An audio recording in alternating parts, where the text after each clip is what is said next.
Mirror অনুষ্ঠানে সবাইকে আমন্ত্রণ জানাচ্ছে মিস মাহসারিন খান। দর্শক, আজ আমরা আলোচনার বিষয় রেখেছি অন্তর্বর্তীকালীন সরকারের সময়কালে পুঁজিবাজার।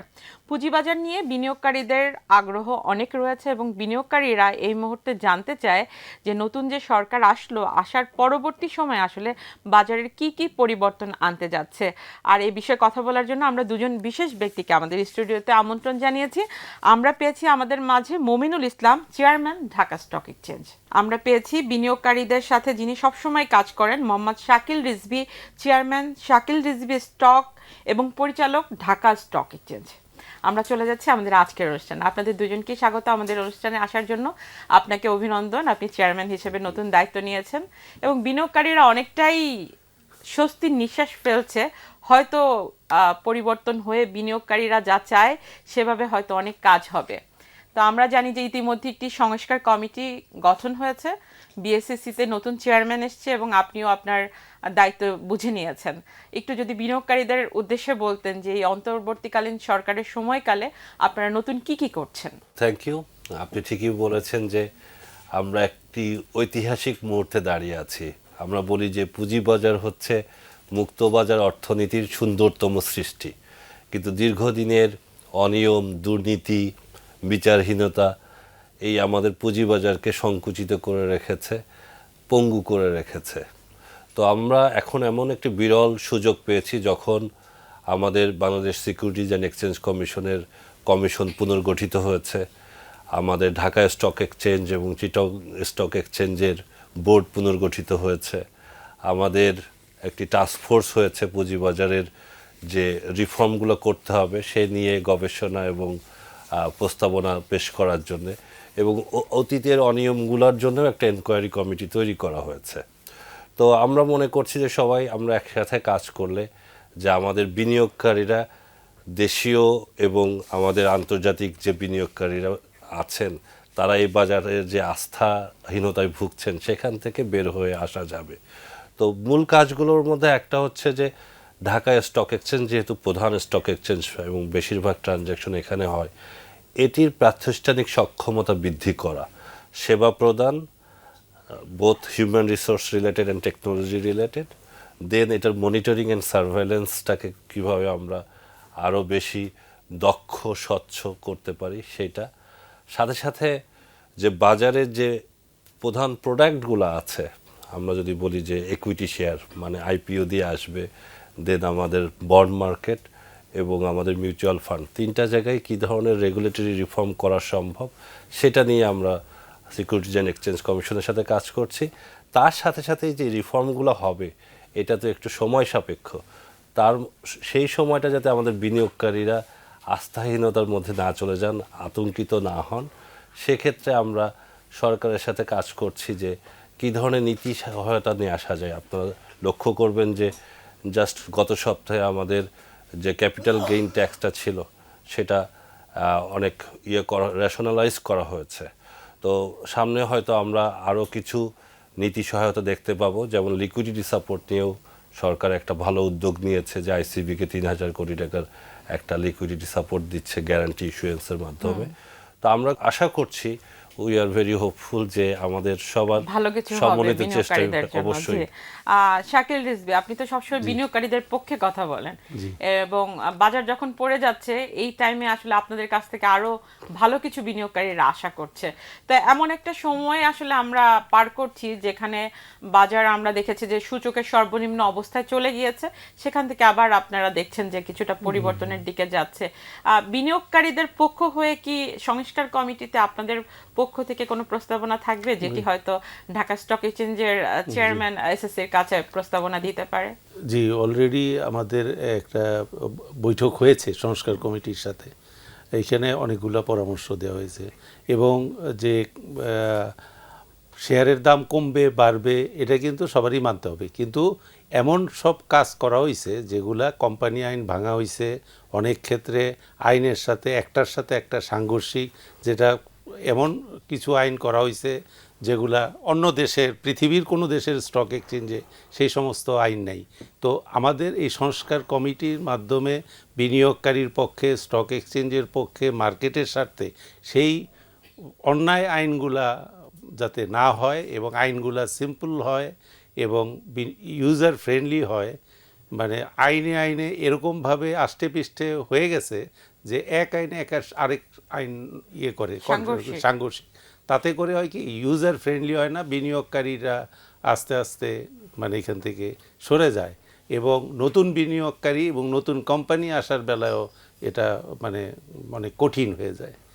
এবং আমাদের যে অডিটেড রিপোর্ট সেই নাম্বারগুলোর উপরে আস্থা অনেকেরই নাই, সেই জায়গায় আস্থা ফিরে আনতে হবে। মোট কথা আস্থাটা মনে হয় যে বেশি সংকট, টাকার যতটা সংকট তার চেয়ে আস্থার সংকট বেশি। আর সেক্ষেত্রে যেটি উনি বলছিলেন যে আইন এবং আইনের প্রয়োগ, আইনের পরিবর্তন, এই জায়গাগুলোতে ওনারা সংস্কার চায়। পাশাপাশি আইপিও নিয়ে তো আপনি জানেন যে বিনিয়োগকারীদের মধ্যে অনেক দিন ধরেই এগুলো নিয়ে ওনারা চাচ্ছিলেন পরিবর্তন, এবং আইপিওতে যে শেয়ারগুলো আসছিল সেটি নিয়ে প্রশ্নবিদ্ধ অবস্থায় ছিল। এখন আপনি আসার পরে ওনারা চায় যে আসলে আইপিওতে আসলে যে অন্যায় হয়েছে সেগুলো ঢাকা স্টক এক্সচেঞ্জের পক্ষ থেকে আসলে কিছু করা এবং সিকিউরিটিজ অ্যান্ড এক্সচেঞ্জ কমিশনের সাথে বসে, ওনাদের সাথে বসে আলোচনায় এগুলো নিয়ে আসা, সেটি নিয়ে কি আপনারা কোনো চিন্তা করছেন? জি, এখানে সবচেয়ে বড় বিষয় যেটা আপনি লক্ষ্য করবেন যে গত 10 বছরে আমাদের অন এভারেজ বছরে 600 কোটি টাকার মতো আইপিও হয়েছে। তো আপনি যদি দেখেন বাংলাদেশের যে কোনো একটি মধ্যম সারির ব্যাংকেরও মাসে 600 কোটি টাকা ডিসবার্স করে। তো এই থেকে বোঝা যায় যে আমরা পুঁজিবাজার দেশের ব্যবসা বাণিজ্যের অর্থায়নে যে ভূমিকা রাখার কথা সেটা রাখতে পারেনি। আমাদের প্রক্রিয়াগত জটিলতার যে কথাটি শাকিল রিজভী ভাই বলছিলেন যে এখানে প্রক্রিয়াটা এত জটিল করে রাখা হয়েছে যে একজন যিনি কোম্পানি এখান থেকে যদি পুঁজি উত্তোলন করতে চায় আইপিওর মাধ্যমে, তাহলে তার 1 বছর শুধু আইপিও অ্যাপ্লিকেশনে যাবে, তার আগে তো প্রিপারেশন থাকে। এবং যে প্রাইস মেকানিজম আছে সেটাও হচ্ছে মার্কেট ড্রিভেন না, যার ফলে যারা এখানে একেবারেই অন্য কোথাও টাকা পাবেন না তারাই শুধু এখানে আসেন এবং তারা হয়তো দীর্ঘদিনের প্রস্তুতি নেন এবং বিভিন্ন ধরনের নিয়ম ভঙ্গ করে তাদেরকে অ্যাপ্লিকেশনটা করতে দেওয়া হয়। তো প্রথমে যেটা আমরা যদি ভালো ভালো স্টক এক্সচেঞ্জ পৃথিবীর যে কোনো দেশে দেখি, সেখানে হচ্ছে স্টক এক্সচেঞ্জ হচ্ছে প্রাইমারি রেগুলেটর।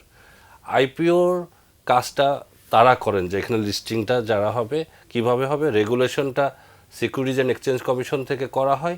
বাট আপনার যেমন হচ্ছে ফিফা রেগুলেশন করে, রেফারি মাঠে খেলা পরিচালনা করেন। তো স্টক এক্সচেঞ্জগুলো হচ্ছে রেফারির মতো যারা মার্কেটে খেলা পরিচালনা করবেন। আমাদের বিভিন্ন সময় ঐতিহাসিক কিছু কারণে পুরা কন্ট্রোলটা সিকিউরিটিজ অ্যান্ড এক্সচেঞ্জ কমিশন নিয়েছে। এখন ঢাকা স্টক এক্সচেঞ্জ বা চিটাগং স্টক এক্সচেঞ্জ যদি আইপিও অ্যাপ্লিকেশন প্রসেস করতো, তারা যদি কোনো ভুল করে থাকতো, অনিয়ম করে থাকতো, তাহলে কিন্তু আমাদের মানে কমিশন সেটা ধরতে পারত, আমাদেরকে অ্যাকাউন্টেবল করতে পারতো, শাস্তির আওতায় নিয়ে আসতে পারতো। কিন্তু যখন এটা স্টক মানে ওনাদের কাছে চলে গেছে, তখন কিন্তু আর সার্ভাইলেন্সে কেউ নাই এবং আমরা দেখেছি সেটার কারণে অনেক ভুল হয়েছে, অনেক অনিয়ম হয়েছে এবং কমিশনের অনেকের বিরুদ্ধেও অনেক অভিযোগ উঠে এসেছে। শুধু ওনাদের রেসপেক্টের জায়গাটা হারিয়েছেন। তো এখন আমরা খুবই আশাবাদী নতুন যে কমিশন এসেছে তারা এইগুলি বুঝেন এবং আমরা এবং ওনারা একসাথে বসে কিভাবে আইপিওর প্রসেসটাকে সিম্পলিফাই করা যায় এবং প্রাইস মেকানিজমটাকে মার্কেট ড্রিভেন করা যায়, যাতে ভালো কোম্পানিগুলা এখানে আসতে আগ্রহী হন, সেটা নিয়ে কাজ চলছে। যেভাবে আসলে বলছিলেন চেয়ারম্যান সাহেব, আমি একটু জানতে চাই যে ক্ষতি তো হয়ে গেছে এবং বিনিয়োগকারীরা তো ক্ষতিগ্রস্ত হয়েছে, তো এই সকল বিনিয়োগকারী যারা ক্ষতিগ্রস্ত হয়েছে তাদের ক্ষতি পুষিয়ে নেওয়ার জন্য কি করা যায়? এর সাথে আগে একটু যোগ করি, উনি যেটা বললেন যে আগে যে মানে দুর্বল আইপিওগুলো আসছে তার কিন্তু মানে প্রায় 80% আইপিওর ব্যাপারে স্টক এক্সচেঞ্জে তো আর এখন অনুমোদনও দেয় না, কিছুই দেয় না, অবজারভেশন দেয়। সেই অবজারভেশনে বলা হয়েছে এই জিনিসটা ভালো না, কিন্তু প্রায় 80% কোম্পানির বেলায় বলা হয়েছে। তারপরেও কিন্তু এই ইস্যুগুলা আসছে। তা স্টকে উনি যেটা বললেন যে অন্য দেশে হয় কি রেগুলেটর হইলো থাকে বিচারকের জায়গায়, স্টক এক্সচেঞ্জ ভুল করলে বিচার করতে পারতো। এখন বিচারকই যখন ইস্যু করে তখন কিন্তু আর মানে তার আমরা কার কাছে যাব, সেইটাই হয়েছে প্রবলেম। সুতরাং মানে এসএসসি থাকবে হলো সবার স্টক এক্সচেঞ্জ, বিনিয়োগকারী, মার্চেন্ট ব্যাংক, মিউচুয়াল ফান্ড কেউ কিছু করলে তার তদারকি করবে। না, অর্থ মন্ত্রণালয় তো রয়ে গেছে। অর্থ মন্ত্রণালয় রয়ে গেছে, কিন্তু যে কাজটা হচ্ছে যে যেই জিনিসটা স্টক এক্সচেঞ্জ বলতেছে যে এই আইপিওটা, যেমন ধরেন রিং শাইন কোম্পানি 200 কোটি টাকার প্লেসমেন্ট হয়েছে, তারা টাকাই দেয় নাই। তো টাকা ছাড়া স্ক্রিপ্ট ইস্যু হয়ে গেল, তাহলে কিভাবে হইলো? তাহলে এটা কারা আনলো, কে করলো? স্টক এক্সচেঞ্জ তো নিষেধ করছে। তো ওই সময় যেটা আপনারা বলতেছেন ওই সময় কথা বলা যায় না, তখনও তো স্টক এক্সচেঞ্জ বারবার বলছে যে এগুলা দেওয়া ঠিক না, কিন্তু তারপরেও আসছে। কারা ছিল, এটা কিন্তু একটা আস্থার জায়গা। আপনি যদি আমরা বলতে পারি আজকে এই স্টেজে বসে যে আমরা আর এ ধরনের কাজ করব না, আমরা এ ধরনের কাজ আর হইতেও দিব না, যদি আসে আমরা স্টক এক্সচেঞ্জ বন্ধ করে রাখবো।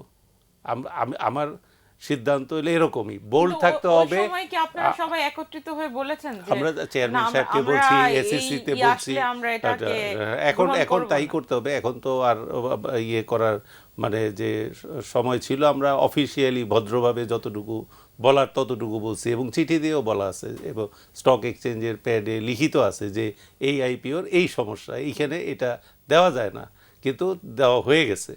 তো এইখানে আপনি যেটা বললেন, তো বিনিয়োগকারীর তো অনেকগুলো ক্ষতি হয়ে গেছে, আসলেই তো ক্ষতি হয়ে গেছে। সেই ক্ষতিগুলো রিপেয়ার করার জন্য, মার্কেটে আস্থা ফেরানোর জন্য এখন বলতে হবে যে আর নতুন এ ধরনের কাজ হবে না, এবং ভালো কিছু কোম্পানি বিনিয়োগকারীর হাতে দিতে হবে, যেটা গ্রোথ কোম্পানি, যেটা মানে যে যে দামে কিনে না কেন সেটা রাখলে মানুষ একটা ভালো উপকার পায়। আমার এই মনে হয় গ্রোথ যে কোম্পানি বিনিয়োগকারীদের আপনার কাছ থেকে অনেক কিছু জানার আছে। আমরা একটু বিরতিতে যাই, বিরতির পর আবার ফিরছি। দর্শক, আমরা একটা বিরতিতে যাচ্ছি, বিরতির পর আবারও ফিরছি বিজনেস মিরর অনুষ্ঠানে। বিরতির পর আবারও আমন্ত্রণ জানাচ্ছি বিজনেস মিরর অনুষ্ঠানে। বিনিয়োগকারীরা বলছে যে কোনো কোম্পানির শেয়ারের দাম বাড়লে তদন্ত হয়, কিন্তু অস্বাভাবিক কমে গেলে সেটার তদন্ত হয় না, এবং খারাপ শেয়ার বাজারে নিয়ে এসে তারপরে বিনিয়োগকারীদেরকে সেটি কিনতে বাধ্য করা হয়, কারণ কোনো মহলের কারসাজি বেড়ে যাওয়ার কারণে তখন দেখা যায় যে বিনিয়োগকারীদের উপায় না থাকলেও সেটি কিনতে হয়। এমত অবস্থায় আসলে আপনাদের কি বলার আছে, এবং যে সকল সাধারণ বিনিয়োগকারীরা এই সব ক্ষেত্রে ভুক্তভোগী, কারণ তদন্ত কোথায় হবে, কিভাবে হবে, সেটি কিন্তু অতীতে এই বিষয়ে কোনো ছিল না, যার কারণে ঘন ঘন তদন্ত, এটিও কিন্তু বিনিয়োগকারীদের মধ্যে একটা শঙ্কা তৈরি করেছে। এটি নিয়ে কি আপনারা কোনো আলোচনা করেছেন? জি, অবশ্যই। সো আমাদের একটা আছে যে আমরা যে কিভাবে সার্ভেলেন্স করব, মার্কেটে মনিটরিং বা সার্ভেলেন্স, যাতে যে কোনো অনিয়মটাকে আর্লিয়েস্ট মোমেন্টে ডিটেক্ট করা যায়, যাতে আমাদের বিনিয়োগকারীদের ক্ষতির পরিমাণ সবচেয়ে কম হয়। তো অতীতে আমরা দেখেছি যে এই ধরনের কোনো স্ট্যান্ডার্ড অপারেটিং প্রসেস ছিল না। আমাদের টেকনোলজি প্ল্যাটফর্মের মধ্যে কিছু নিয়ম আছে, সেইগুলাকে ব্যবহার করে ওনারা তদন্ত করতেন। তো আমরা গতকালই আমাদের বোর্ড মিটিংয়ে এটা নিয়ে ডিসকাশন হয়েছে, আমাদের একটা ইউনিফর্ম গাইডলাইন থাকা উচিত কোন সময় কোন তদন্তটা হবে এবং কোথায় মার্কেটে হস্তক্ষেপ করা যাবে, about suspension of trading or হচ্ছে যে investigation against any brokerage house or বিনিয়োগকারী, যেখানে আমাদের সাসপিশন তৈরি হয়। তো আমরা জানি যে ব্যাংকিং সেক্টরে আমরা দেখেছি যে এই যে রিস্ক আইডেন্টিফাই করার জন্য অনেক ধরনের টুল আছে, যে হাই রিস্ক এরিয়া কোনটা হতে পারে অতীতের প্যাটার্ন দেখে। সো এখানে টেকনোলজিক্যাল কিছু বিষয় আছে, আবার অপারেশনাল প্রসেসগত কিছু বিষয় আছে। এক্ষেত্রে এআই কি কোনো সাপোর্ট দিতে পারে? অবশ্যই। সো আমাদের কিছুদিনের মধ্যে নাসডাক স্টক এক্সচেঞ্জ থেকে একটি প্রতিনিধি দল আসছে, তাদের সাথে আমরা কথা বলবো। সাথে সাথে আমরা আমাদের অন্যান্য পুঁজিবাজারগুলো কিভাবে এই ধরনের ম্যানিপুলেশনকে আইডেন্টিফাই করছে সেই জায়গাটাতে আমরা শেখার চেষ্টা করব এখান থেকে, ওদের এক্সাম্পলটা থেকে। একই সাথে আমরা চেষ্টা করছি যে টেকনোলজিক্যালি সবগুলো প্ল্যাটফর্ম এবং স্টেক হোল্ডারকে কীভাবে সিমলেস কানেকশনে আনা যায়, যেটার সাথে সেটেলমেন্ট টাইমিংয়ের একটা সম্পর্ক আছে। 3+2 থেকে আমরা যে এখন উদ্যোগ দিয়েছি 3+1, একই সাথে সার্ভাইলেন্সের একটা সম্পর্ক আছে। তো এই দুইটা জায়গায় আমরা যদি কাজ করতে পারি, আমরা আশা করতে পারি ভবিষ্যতে আমরা যেভাবে দেখেছি যে অনেক সময় তদন্ত হয়েছে কিন্তু তার কোনো এনফোর্সমেন্ট হয় নাই, সেটা একটা বিষয় আছে, বা তদন্তটা রাইট টাইমে হয় নাই, বা হচ্ছে ডিসক্রিশনারি ওয়েতে হয়েছে, সেইগুলোকে আমরা সমাধান করতে পারবো। বাট আপনি আর একটা জায়গায় বলেছিলেন যে শুধু দাম বাড়লে আমরা তদন্ত করি, দাম কমলে তদন্ত করি না বা কারণ জানতে চাই না। সাম্প্রতিক অতীতে কিন্তু সেই কাজটাও করা হয়েছে। অস্বাভাবিক দরপতনের সময় একটি কোম্পানিকে আমরা চিঠি দিয়ে জানতে চেয়েছি যে তাদের হঠাৎ করে অস্বাভাবিকভাবে দামের পতন ঘটছে কেন। তো ভবিষ্যতে এটা আমার মনে হয় ধারাবাহিকতা আমার মনে হয় যে আপনাদের মাধ্যমে স্বচ্ছতা এবং জবাবদিহিতার জায়গা সামনে আরো আসবে। বিনিয়োগকারীরা T+1 নিয়ে খুব বেশি চিন্তিত, এটি কি বাজারের জন্য খুব বেশি প্রয়োজনীয়? আর T+1 হতে এত দেরি হওয়ার পিছনে রিজনটা কি? সারা পৃথিবীতেই T+2, এখনও ইউরোপে T+2, আমেরিকায় হয়েছে গত এপ্রিল মাসে, এই 24 এপ্রিলে, ইন্ডিয়াতেও এই বছর। এরকম না যে এটা অনেক আগে থেকেই বাইরে প্র্যাকটিস। T+2 এখনও সিঙ্গাপুরে T+2। এখানে যে জিনিসটা আছে T+1-এও অসুবিধা নাই, তবে টেকনিক্যাল কিছু সমস্যা আছে। যে T+1 হইলে আমার যে ক্লায়েন্ট কিনবে তার তো ওর টাকাটা পেতে হবে ব্রোকারের, সেটা সে যদি চেক দেয় সেটা ক্লিয়ারিংয়ে যাবে, এই যে টাইমটা, এই টাইমটা তো দিতে হবে।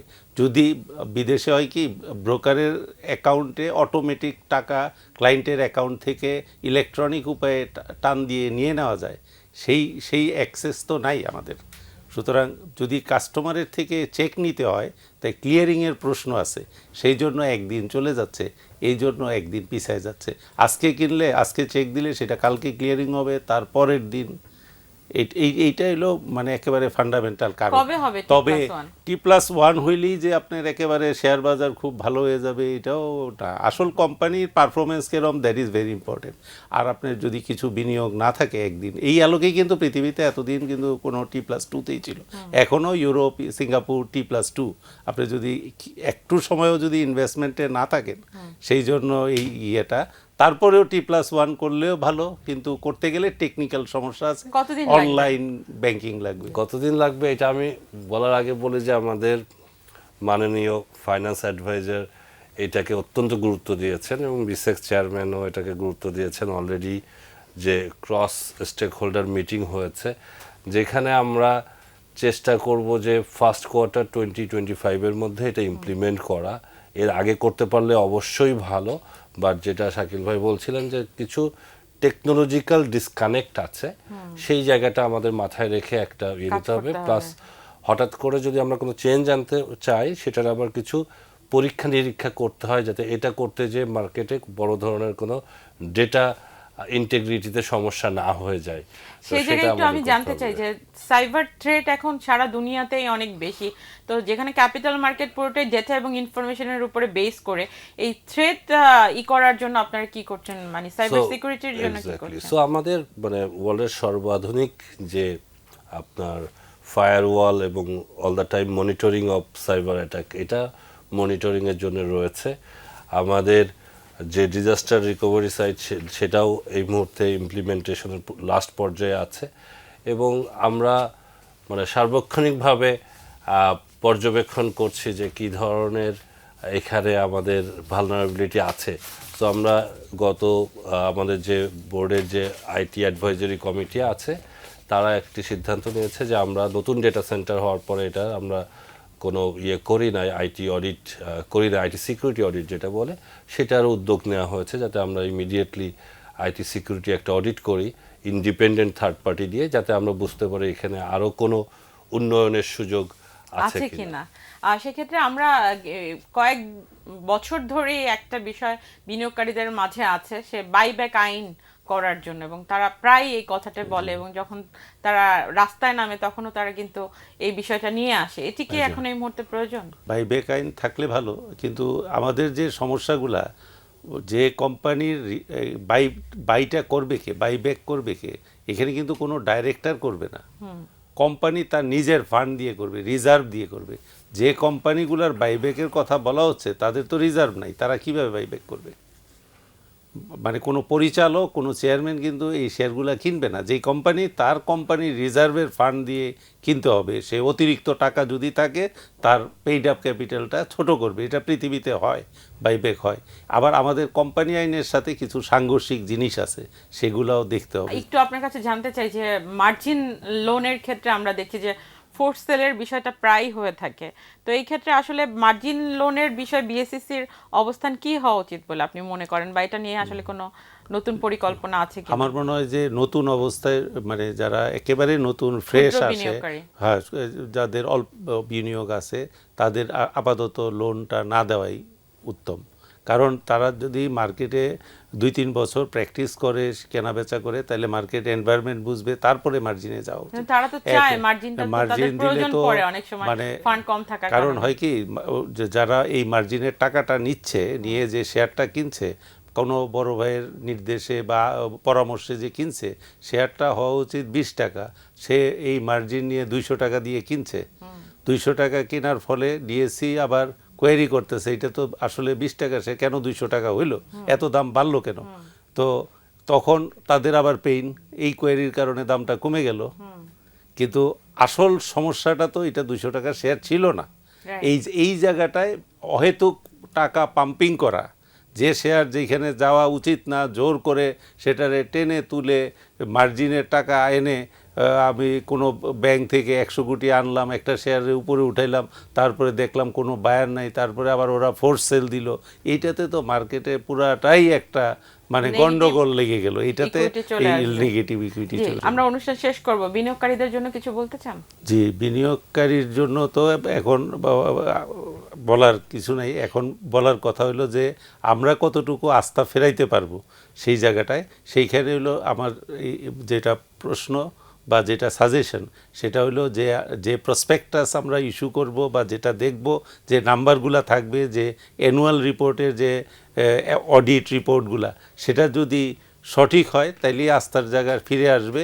এবং বিনিয়োগকারীর একটাই কথা যে আপনারা মার্জিনে অতিরিক্ত দামে, যেটা যে শেয়ার যেই প্রাইস হওয়া উচিত না, সেইখানে মার্জিনের টাকা পাম্পিং করে কারো প্ররোচনায় ক্ষতিগ্রস্ত হবেন না। বিনিয়োগকারীদের কিছু বলবেন? বিনিয়োগকারীদের বলবো যে আপনারা হতাশ হবেন না, আতঙ্কিত হবেন না। রাস্তা মেরামতের কাজ চলছে, সুতরাং সাময়িক কিছু অসুবিধা হবে। রাস্তাটা নির্মাণ হয়ে গেলে আপনারা দেখবেন যে সবার জন্য সুবিধা হচ্ছে। আর কারো প্ররোচনায় বা গুজবে কান দিয়ে ইনভেস্ট করবেন না, জেনে শুনে বুঝে ভালো শেয়ারে আপনারা ইনভেস্ট করুন, অবশ্যই আপনারা লাভবান হবেন। আমরাও আশা করছি যে কোনো সংস্কারই সময় লাগে এবং ধৈর্য, সেটি আসলে বিনিয়োগকারীরা ধৈর্য ধরতে জানে। আমরা আশা করছি সেই সংস্কারের সাথেই বিনিয়োগকারীরা থাকবেন এবং ধৈর্য ধরে ভালো শেয়ারে বিনিয়োগ করবেন। আপনাদেরকে অসংখ্য ধন্যবাদ আমাদেরকে সময় দেওয়ার জন্য। ধন্যবাদ। দর্শক, এই ছিল বিজনেস মিরর অনুষ্ঠান। দেখা হবে আগামী সপ্তাহে। সে পর্যন্ত সবাই ভালো থাকুন, সুস্থ থাকুন।